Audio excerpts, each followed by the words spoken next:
Muy buenos días, muchachos. Esta es la clase de Historia 2 para tercero de secundaria en los grupos A y B.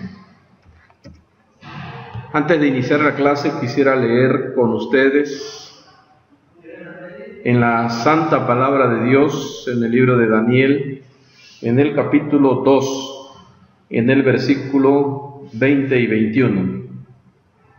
Y Daniel habló y dijo: sea bendito el nombre de Dios de siglos en siglos, porque suyos son el poder y la sabiduría. Él muda los tiempos y las edades, quita reyes y pone reyes, da la sabiduría a los sabios y la ciencia a los entendidos.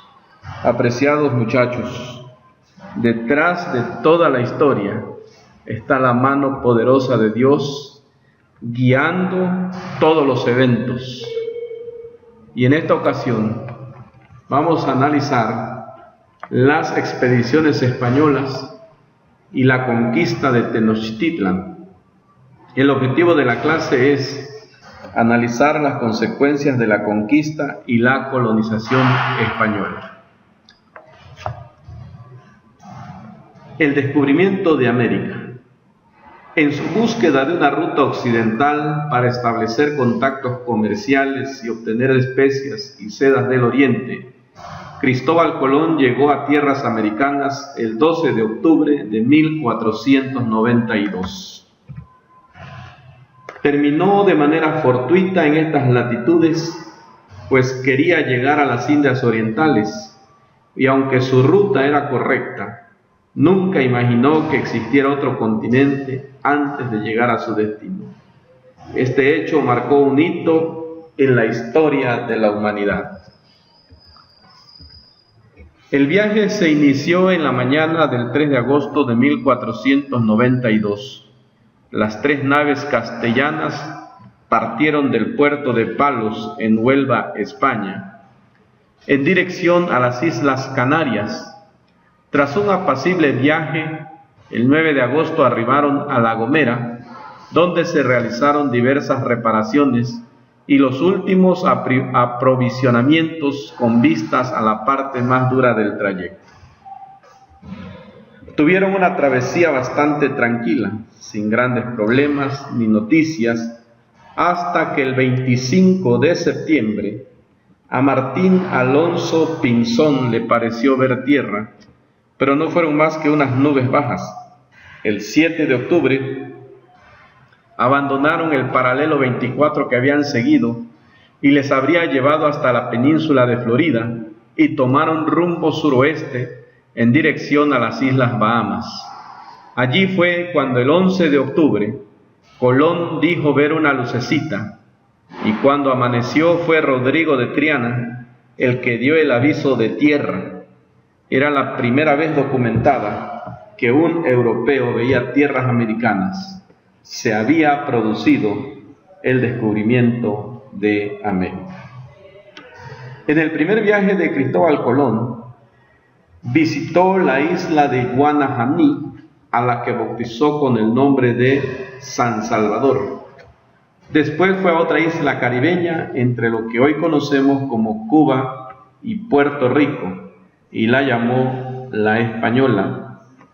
Allí en esa isla encalló la carabela Santa María, y con los restos Colón ordenó la edificación de un fuerte al que llamó Navidad.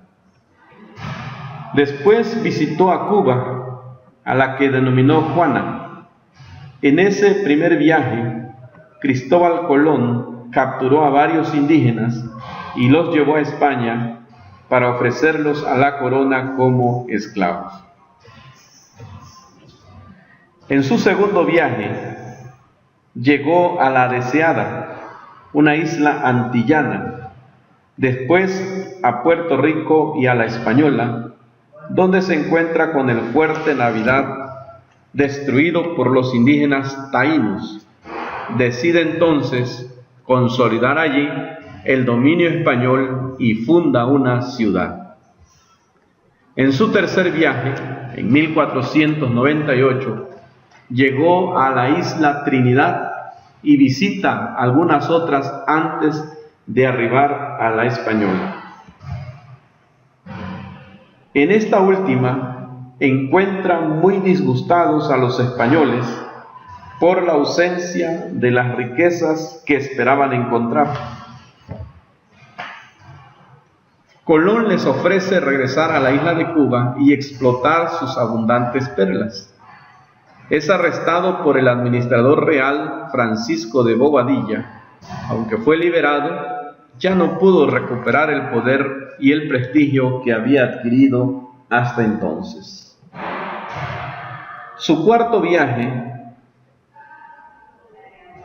fue en 1502, y esta vez se vio afectado tanto por las inclemencias del tiempo como por la falta de apoyo de los españoles que habitaban en la Española, donde se le prohibió desembarcar. Tuvo que enfrentarse a las inclemencias del tiempo y como pudo, llegó a Jamaica, siguió su viaje y descubrió Honduras y Nicaragua. Antes de su cuarto viaje en 1499, la corona española propició una serie de expediciones llamadas viajes menores, que en realidad resultaron muy importantes por los descubrimientos de nuevas tierras y la fundación de ciudades españolas gobernadas por quienes las conquistaron. En 1511, uno de los hombres que viajó con Colón en su segundo viaje, Diego Velázquez de Cuéllar, organizó una expedición a Cuba, misma que terminó por conquistar, y enseguida fue nombrado gobernador de esa isla. La segunda expedición con fines de exploración y conquista fue encargada por Velázquez en 1517 a Francisco Hernández de Córdoba, quien entonces gozaba de gran fortuna en Cuba. Hernández de Córdoba encontró la península de Yucatán, pero la defensa de los indígenas diezmó a los expedicionarios que salieron huyendo de regreso a Cuba. Al enterarse de las potenciales riquezas de la península, en 1518, Velázquez encargó a Juan de Grijalva una nueva expedición en la que se descubrió la isla que hoy conocemos como Cozumel. Allí exploró las costas de la península de Yucatán y parte del Golfo de México.